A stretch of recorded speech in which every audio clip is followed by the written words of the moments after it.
Fala pessoal, mais uma aula do canal do professor Roberto Feitosa e hoje, sem enrolação, vamos direto ao tema.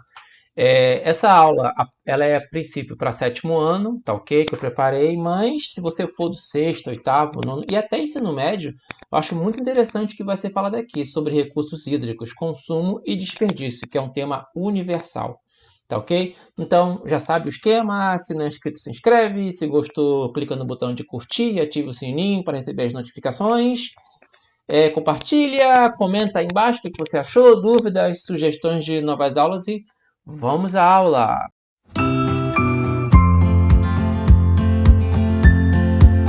Então, gente, primeiramente, o que foi isso? Eita! Teve um som aqui sinistro. Vamos lá. Primeiramente, é importante nós sabermos o que são recursos hídricos, professor. Professor, o que são recursos hídricos? Em outras palavras, gente, recursos hídricos são as águas superficiais e subterrâneas, né, disponíveis para uso. A água é um bem de domínio público, é um recurso natural limitado dotado de valor econômico. Em situações de escassez, o uso prioritário dos recursos hídricos é o consumo humano e a dessedentação de animais, quer dizer, matar a sede dos animais, sobretudo aqueles que, né, nós usamos para o nosso consumo, né, consumo humano. Então, assim, gente, recursos hídricos são basicamente recursos de água, tantos que estão sobre a superfície como debaixo dela, que a gente pode chamar de lençóis freáticos ou aquíferos. Ok? Então, assim, o problema tem um conceito que a gente usa bastante, assim, que a água vai acabar. Mas será que a água vai acabar mesmo? Ou será que a água potável vai acabar? Por que isso, gente? Porque, infelizmente, menos de 1% de toda a água existente disponível no planeta Terra, que deveria se chamar planeta água, né, que mais de 70% da Terra é composta por água, essa água ela não é própria para consumo imediato. Ela está na forma de água salgada, geleiras, águas muito subterrâneas. Então, são poucos os países que têm, né, essa condição, né, de ter mananciais de água já próprias para o consumo. O que está acabando é a água potável, porque nós estamos cada vez mais poluindo os nossos recursos hídricos.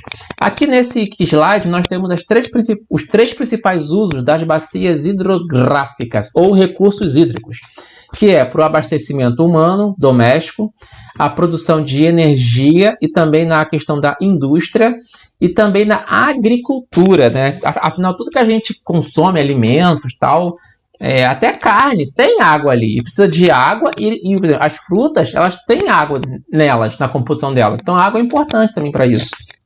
Quando você compra fruta, você está comprando a água também que está dentro daquela fruta, ok? Então, o Brasil ele é um país, de certa forma, privilegiado em recursos hídricos. Se eu não me engano, mais ou menos 12% das reservas de água potável do mundo estão no Brasil. Tá ok? O problema é que o Brasil, infelizmente, usa de maneira muito errada os seus recursos hídricos. Infelizmente, nós desperdiçamos muito, seja no uso doméstico, seja na agricultura, seja na indústria. Infelizmente, nós desperdiçamos e destruímos a nossa fonte de água. Isso é muito sério, gente, no nosso país. Continuando. O Brasil possui várias bacias hidrográficas, né, que servem para transporte, abastecimento.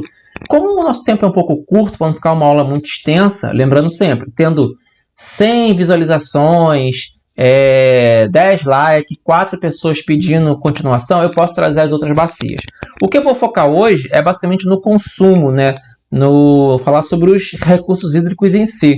Se vocês quiserem uma aula sobre bacias hidrográficas, o que são, quais as bacias que tem e tal, eu posso fazer sem nenhum problema, tá? Essa aqui é mais uma aula informal. Então, vou falar aqui sobre a bacia do Rio São Francisco, né? A bacia do São Francisco, ele tem como principal rio, né, o Rio São Francisco. Não me diga! Ou Velho Chico, né, como o pessoal do Nordeste costuma chamá-lo. Ele é muito importante para a região Nordeste, pois é um rio perene. Mas, professor, o que é um rio perene? Rio perene é um rio que não seca. Ele até dá uma diminuída em épocas de seca, mas por ele ter reservas de água no subsolo, né, que são os aquíferos ou lençóis freáticos, ele se mantém sempre abastecido. Ele, ora está cheio, ora está baixo, mas ele nunca seca. Diferente dos rios temporários ou intermitentes, são rios que eles enchem durante o período da chuva e no período da seca que eles secam. Que, inclusive o Rio São Francisco, né, ele alimenta até outros rios também que dependem dele, ok? Que não são perenes. E durante o período da seca, ele é muito importante para a sobrevivência do homem do sertão, né? Porque ele acaba alimentando os açudes de certos povoados mais para o interior, que não tem tanto acesso à água, então eles costumam juntar água em açudes, né? São áreas fechadas onde você guarda um pouco de água para você plantar, para você consumir. E o Rio São Francisco ele é muito útil, sobretudo nos períodos de seca, que ele abastece alguns estados que conseguem se manter em algumas regiões por causa do seu contínuo fluxo de água. E alguns desses estados, assim, os estados que ele abrange, que ele passa, é Alagoas, Bahia, Pernambuco, Recife e também por Minas Gerais. Sim, ele passa por Minas Gerais também. Continuando. O problema, como eu tinha falado, né, na questão do Brasil, é o péssimo uso dos recursos hídricos. Infelizmente, nós usamos de maneira muito errada a água. Nós acabamos causando dois sérios problemas, que é a poluição, né? Nós jogamos, né, nos rios quase toda a nossa rede de esgoto. Infelizmente, o Brasil ainda é um país que até hoje, no século XXI, não dispõe de rede de esgoto. Então, muitas vezes a água que a gente bebe é uma água tratada, às vezes cheia de esgoto. Isso é muito ruim, porque com certeza, mais para frente, não dou nem 5 anos, a nossa reserva de água potável ela vai ficar seriamente comprometida e vamos ter cada vez mais que consumir água mineral, que vai ficar cada vez mais cara, e as pessoas de baixa renda estão sofrendo, tendo que comprar água, porque a água que estão bebendo está de uma qualidade muito ruim. E outro também problema é o desperdício. Tá aqui. O desperdício, infelizmente, ainda faz parte da mente do brasileiro, que por ter acesso ainda a muitas fontes de água, acaba usando, né, porque nós não temos uma política de uso consciente dos nossos recursos hídricos, a gente acaba jogando pelo ralo litros e litros de água. Quando a gente fica escovando o dente o tempo todo, a gente não desliga a bica, a gente toma banho, deixa o chuveiro ligado por 20 minutos, meia hora, isso é muito desperdício de água, gente. E também é importante a gente citar que para um rio, um dos fatores de um rio se tornar saudável é preservar as matas ciliares. Mas, professor, o que são matas ciliares? As mulheres sabem muito bem disso, né? Geralmente as mulheres gostam muito de trabalhar os cílios, né? Enfeitar os cílios e tal. Mas os cílios, qual é a utilidade dos cílios no ser humano? É para proteger os nossos olhos de sujeira, poeira, né? Então os cílios eles protegem os nossos olhos. Então foi dado esse nome de mata ciliar, tá vendo? Essa mata aqui que fica em volta do rio, que permite com que esse rio, com que esses detritos de poeira, sujeira, mato não caiam nesse rio e não vão se acumulando, que acaba causando um saturamento da água. Então, por exemplo, se eu tirar essa vegetação aqui, toda essa terra, barro e lodo vão começar a se acumular nessa área aqui. Esse rio, aos poucos, ele vai começar a secar, porque a água... Porque a água ela não vai ter passagem por aqui. O rio que ele vai começar a ser assoreado, né? Se não tiver essa proteção aqui das matas ciliares, tá ok? Deu para entender o que são matas ciliares? Continuando. O caso SEDAI. Recentemente tivemos alguns casos envolvendo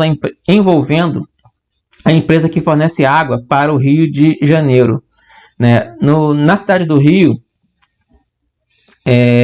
vários moradores têm relatos de água com cheiro e gosto de terra, né? Moradores de diversos bairros relataram que mais de uma vez a água está com gosto e cheiro de terra. Nas redes sociais, moradores criticaram o problema, que começou em janeiro de 2020 e até hoje não foi solucionado. Muito foi falado também sobre a concentração de geosmina na água. Mas o que é geosmina, gente? Vamos lá? Geosmina Geosmina, tá vendo aqui essa parte aqui meio amarelada? É um composto orgânico formado por carbono, hidrogênio e oxigênio, e é o resultado da presença de cianobactérias na água. Essas bactérias se alimentam de matéria orgânica, como algas ou coliformes fecais, e esse metabolismo gera a geosmina. Alguns estudos dizem que a geosmina não tem impacto na saúde de quem a consome, mas esses estudos ainda precisam ser ampliados para dar segurança sobre essa toxicidade. Então, gente, essa questão da geosmina, esse acúmulo de geosmina na água, e o engraçado é que geosmina, eu estava pesquisando, essa palavra significa cheiro da terra, perfume da terra, e é engraçado que, por exemplo, quando você às vezes tem planta em casa, né, e você começa a regar a planta, você tem aquele cheirinho de terra molhada, ou quando você passa por uma área, por exemplo, que não é asfaltada, é estrada de terra, e aí chove, sobe aquele cheirinho de terra molhada. Então, geosmina tem a ver com esse termo, né, com esse perfume da terra, aroma da terra. O problema é que a água da cidade do Rio, né, como quase todo o Brasil, ela infelizmente tem um grande acúmulo de substâncias químicas tóxicas e esgoto. Basicamente, os rios do Brasil viraram rede de esgoto e não deveria ser assim. Os rios deveriam ser tratados, deveria ter uma rede de esgoto que tratasse o rio com mais carinho, porque é dali, gente, que vem a nossa fonte de água. Você que imagina tendo que tratar esse tipo de água aqui para o consumo. Viu como é muito complicado? Então, assim, infelizmente, não se tem trabalhado no Brasil, né, na cidade do Rio, né, durante muito tempo, a questão de consciência ambiental, a consciência do uso racional dos recursos hídricos. E não só isso também. É preciso políticas públicas para se tratar o esgoto de maneira séria. Porque, pessoal, sendo bem sincero, não adianta tapar o sol com a peneira como a SEDAI está fazendo. Daqui a um tempo vai ser praticamente impossível termos uma água potável. E voltando ao que eu falei no início,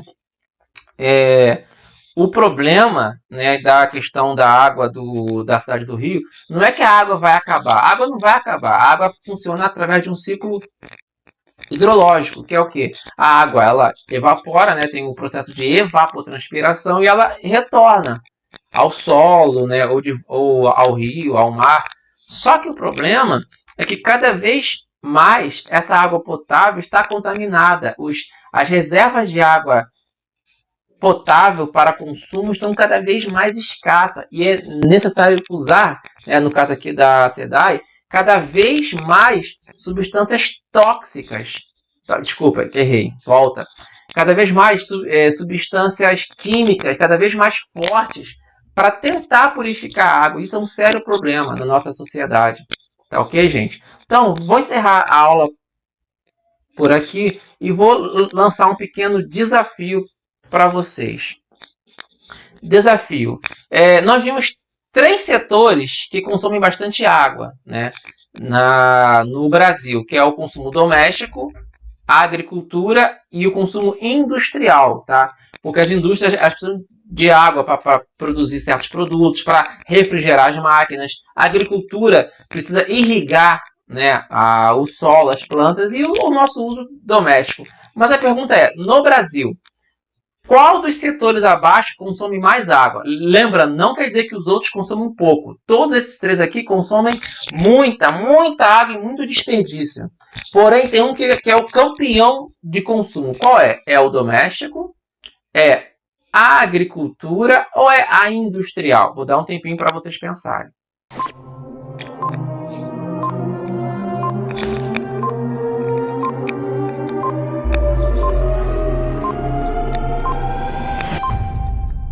E aí, conseguiram? Então, gente, vou responder agora, hein? O setor que mais consome água no Brasil é Resposta B, agricultura. Segundo a Organização das Nações Unidas para a Agricultura e Alimentação, a FAO, a atividade que mais consome água é a agropecuária. Sozinho, esse setor ele é responsável por 70% da água utilizada pelo ser humano, segundo pela indústria com 22% e por último uso doméstico com 8%. Então, gente, essa é a resposta. Espero que vocês tenham gostado dessa aula, tá ok? Deem sugestões de próximas aulas, de mais temas, para a gente poder ver, tá bom? E espero que essa questão tenha, né, enriquecido o conhecimento de vocês, agregado. E bons estudos, se cuidem e até a próxima!